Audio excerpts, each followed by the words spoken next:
Hey guys, मैं हूं आपके साथ सचिन मेवाड़ और हम पढ़ रहे हैं वर्ल्ड हिस्ट्री। और वर्ल्ड हिस्ट्री में हमारा जो लेक्चर चल रहा है वो चल रहा है अमेरिका की क्रांति। अमेरिका की क्रांति के बारे में एक जो वीडियो है वो पहले बनाया जा चुका है। ये इसका सेकंड पार्ट है और आप इस सेकंड पार्ट को एंजॉय कीजिए, समझिए।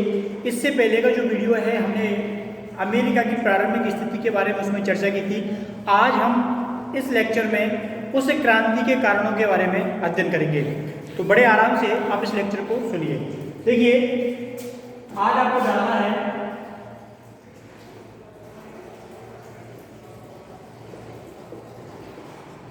क्रांति के कारण। क्या जानना है? क्रांति के कारण। ठीक है, क्रांति के कारणों में आपको समझना होगा कि ऐसी क्या स्थिति बन जाती है अमेरिका के अंदर, यूएसए के अंदर, कि जो इंग्लैंड के द्वारा बसाई गई उपनिवेश की बस्तियां थी, उन्होंने ही, उनके लोगों ने ही, अंग्रेजों ने ही उनके विरुद्ध में क्या कर दिया? विद्रोह कर दिया। तो एक एक करके हम इसके कारणों के बारे में अध्ययन करते हैं और समझने का प्रयास करते हैं कि आखिर वो जो कारण थे वो मुख्यतः क्या कारण थे। तो इसमें कुछ मूल कारण हैं, इसमें कुछ मूल कारण हैं और वो मूल कारण हैं जैसे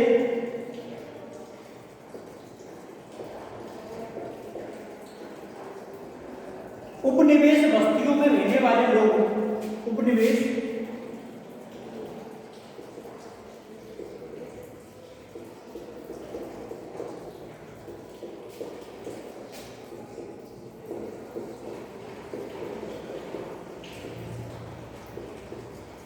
उपनिवेश बस्तियों में रहने वाले लोगों का इंग्लैंड के प्रति प्रेम कम होना।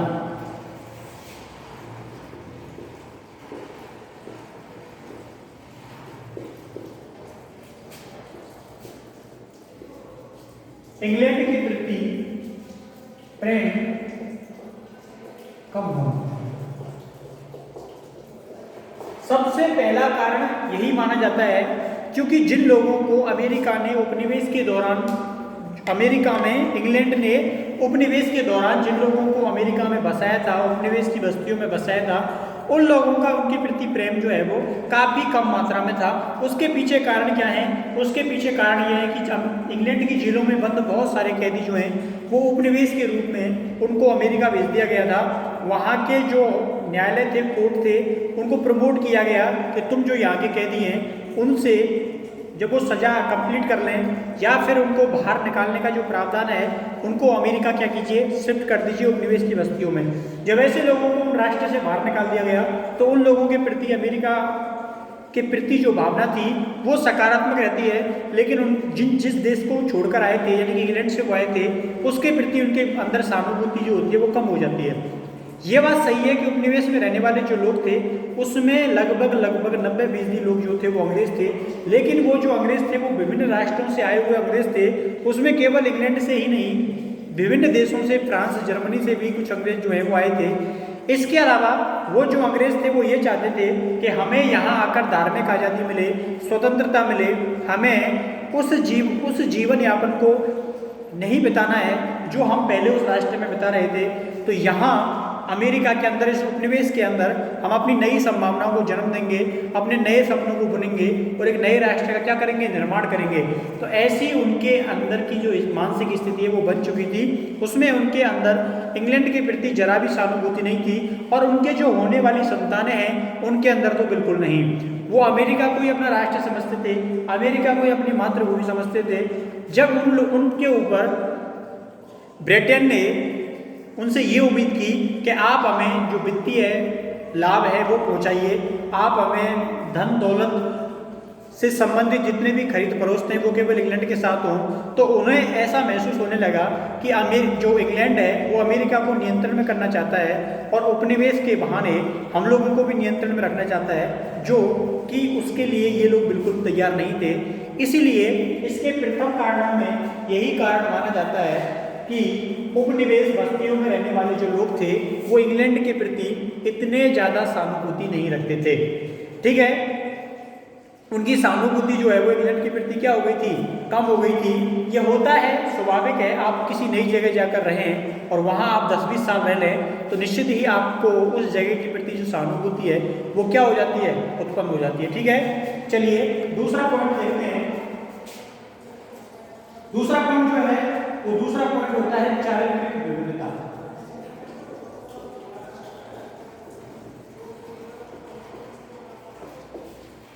क्या? चारित्रिक भिन्नता। देखिए, चारित्रिक भिन्नता से सीधा सा मतलब यह है कि जो यूएसए में आके जो लोग ज़्यादातर बसे थे वो प्यूरिटन थे और उनके अंदर धर्म को लेकर इतनी आस्था जो है वो उतनी प्रबल नहीं थी। वो चाहते थे कि जो बाइबल है वो उसका क्या है, माध्यम है। उसके लिए ना हमें चर्च की आवश्यकता है, ना किसी एक राष्ट्र के रूप में जो संचालन किया जाता है उसकी आवश्यकता है। हम धार्मिक रूप से भी क्या हैं, स्वतंत्र हैं। इसके अलावा बहुत सारे ऐसे लोग थे जो धर्म के प्रति इतने आस्थावान जो है वो नहीं थे। कहते हैं ना कि एक धर्म जो होता है उसका राजनीति क्या करती है, इस्तेमाल करती है। लेकिन अमेरिका के संबंध में ये जो बात है वो बिल्कुल भी सही नहीं थी कि अमेरिका के अंदर धर्म का जो फैक्टर है वो क्या था, काफी कमजोर था और लोग इन बातों की सहानुभूति को इतना नहीं लेते थे। इसके अलावा स्वतंत्रता प्रेम। स्वतंत्रता प्रेम का क्या विकास? स्वतंत्रता प्रेम के विकास से मतलब यह है कि अमेरिका के जो उपनिवेश में जो लोग रह रहे थे, जो उपनिवेश की जो कॉलोनियां हैं जो बसाई गई थी, उनमें जो लोग रह रहे थे उनके अंदर ये जो स्वतंत्रता की भावना है ये काम करने लग गई। वो चाहते थे कि हम किसी राष्ट्र के कहने पर ऐसे काम ना करें या फिर उसके कहने पर हमारे नियम कानून जो रूल हैं वो ना चलें। हमारे जो नियम कानून और रूल हैं वो वर्तमान समय में अपनी व्यवस्था के अनुसार चलें, हमारे द्वारा बनाए हुए होने चाहिए, हमारे लिए होने चाहिए। इस प्रकार की जो स्वतंत्रता की भावना है वो क्या कर जाती है, प्रवेश कर जाती है। ठीक है, तो उनके अंदर इंग्लैंड के प्रति सहानुभूति खत्म होकर एक नए राष्ट्र की चेतना के रूप में उनके अंदर स्वतंत्रता की भावना क्या करती है, काम करती है। अब जब इतना सब कुछ हो जाता है,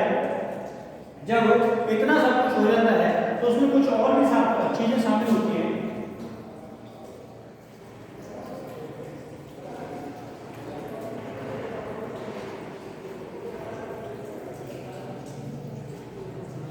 वो चीजें क्या थी?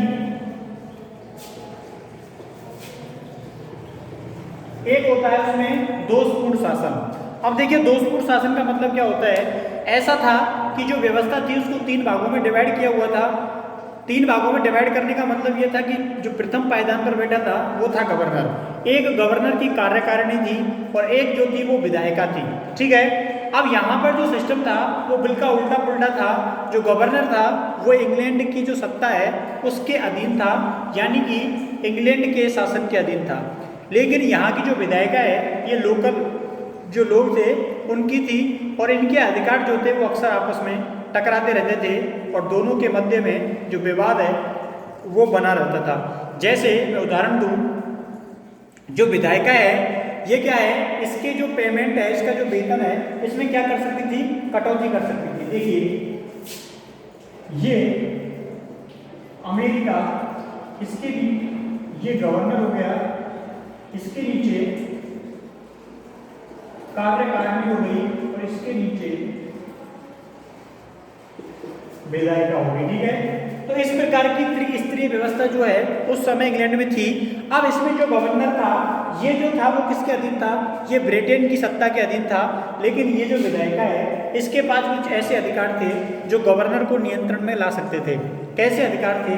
ये इसके वेतन में वृद्धि कर सकते थे, इसके वेतन में क्या कर सकते थे, कमी कर सकते थे, और इसके आदेशों को भी पलटने की शक्ति जो है वो उस समय विधायिका रखती थी।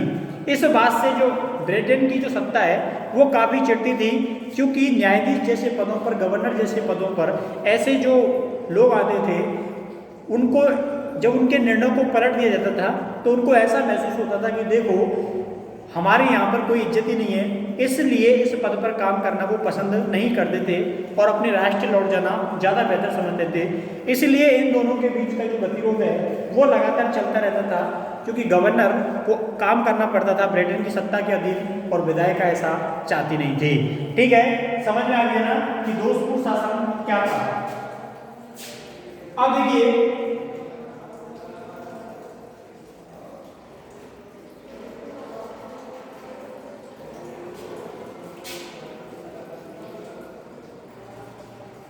उपनिवेशों की उपयोगिता। उपनिवेशों की उपयोगिता से क्या मतलब है? उपनिवेशों की उपयोगिता से सीधा सा मतलब यह है कि उपनिवेश में जो लोग रह रहे थे उनको ये महसूस होने लगा कि ब्रिटेन जो है वो इन उपनिवेश जो राष्ट्र हैं, जो राज्य हैं, जो क्षेत्र हैं, जो कॉलोनियां हैं, उनका क्या करना चाहता है? इस्तेमाल करना चाहता है। और उनके मन में ये भावना पैदा हो गई कि उपनिवेश की जो बस्तियां हैं इनका उपयोग जो है वो खुद करना चाहता है। तो उन्होंने इंग्लैंड को बताया कि हम ऐसा नहीं होने देंगे। अगर आप ये सोच रहे हैं कि हमने ये बस्तियां यहाँ स्थापित कर ली है तो इंग्लैंड इनसे धन की प्राप्ति जो है वो लगातार करता रहेगा। ठीक है, तो इस प्रकार की भावना जब उनके मन में आ गई तो उन्होंने विरोध करना क्या कर दिया? शुरू कर दिया। और वो हर इंग्लैंड के निर्णय को एक शक की दृष्टि से क्या करने लगे? देखने लगे। ठीक है, उनको ऐसा महसूस होने लगा कि जो इंग्लैंड है वो अपने वित्तीय लाभ के लिए हमारा क्या उठाना चाहता है? फायदा उठाना चाहता है। और इस प्रकार की भावना ने उनके मन में इस प्रकार का डर बैठा दिया कि वो किसी भी इंग्लैंड के निर्णय को मानने को क्या नहीं थे? स्वीकार नहीं थे। ठीक है, तो ये एक प्रकार की जो धारणा है वो इनके मन में क्या हो जाती है? पैदा हो जाती है। ठीक है, अब मैं इसके उदाहरण देता हूं कि ब्रिटेन के द्वारा कुछ बातें बोली गई, ब्रिटेन के द्वारा कुछ बातें बोली गई उपनिवेश के लिए कि जैसे ऊनी वस्त्रों के सामान का जो आपको इस्तेमाल करना है वो ब्रिटेन से ही करना है। आपको जो शराब है, ठीक है, उसका इस्तेमाल करना है वो किसके लिए करना है? केवल ब्रिटेन से ही करना है। ग्रीन टी का इस्तेमाल करना है वो ब्रिटेन का ही करना है। लेकिन अमेरिका के लोगों ने इन नियमों की धज्जियां उड़ा दी और वो अपने मर्जीपूर्ण व्यवहार करने लगे। जब इन नियमों की धज्जियां उड़ने लगी तो लोगों को ऐसा महसूस होने लगा कि ये नियम केवल दिखावे के लिए होते हैं, इनका वास्तविकता से कोई मतलब नहीं है। तो उनको जो ब्रिटेन के नियमों को तोड़ने की क्या बन गई? आदत बन गई। ठीक है, तो इस प्रकार की जो भ्रांति है वो उनके मन में बैठ जाती है। ठीक है, इसके अलावा सप्तवर्षीय संघर्ष।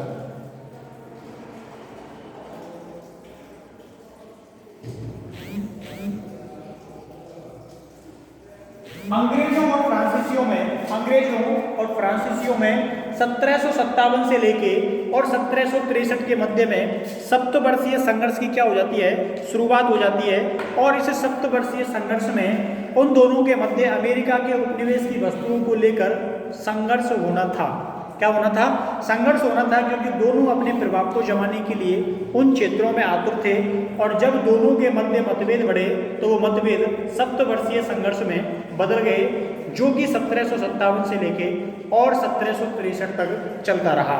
ठीक है, तो सप्तवर्षीय संघर्ष जो है वो 1757 से लेके और 1763 के मध्य फ्रांस और ब्रिटेन जो है इन दोनों के मध्य में चला। और इस सप्तवर्षीय संघर्ष में हुआ क्या था कि जो अमेरिका की जो धन दौलत है, उसके जो लोग हैं, जो उपनिवेश है, उसका जमकर क्या हुआ? फायदा उठाया।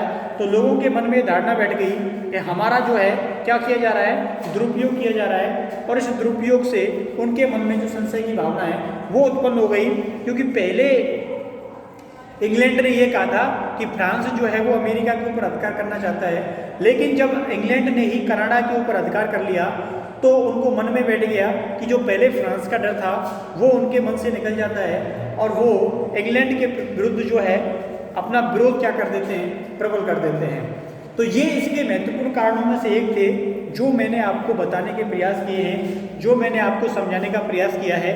उम्मीद है ये जो मैंने कारण बताए हैं, इससे पहले जो हमने उसकी प्रारंभिक पृष्ठभूमि समझाई थी वो आपको अच्छे से समझ में आ गई होगी। इसके अलावा इस क्रांति के जो कारण हैं, उपनिवेश बस्तियों में रहने वाले लोगों का इंग्लैंड के प्रति प्रेम कम होना, ठीक है, चारित्रिक भिन्नता, स्वतंत्रता प्रेम का विकास हो जाना, दोषपूर्ण शासन, उपनिवेशों की उपयोगिता और सप्तवर्षीय संघर्ष। तो ये इसके प्रमुख और महत्वपूर्ण कारण थे जो कि आपने समझ लिए। इससे जो अगला लेक्चर होगा उसमें हम आगे की क्रांति के परिणामों के बारे में बात करेंगे, उस संदर्भ में बात करेंगे और चर्चा करेंगे। तो उम्मीद है आज का ये लेक्चर आपको अच्छे से पसंद आया होगा। तो मिलते हैं अगले नेक्स्ट लेक्चर में। अगर आपको ये पसंद आया है तो हमें प्रतिक्रिया देकर जरूर बताएं। तो मिलते हैं कल नेक्स्ट वीडियो में, तब तक के लिए थैंक यू, धन्यवाद, बाय बाय।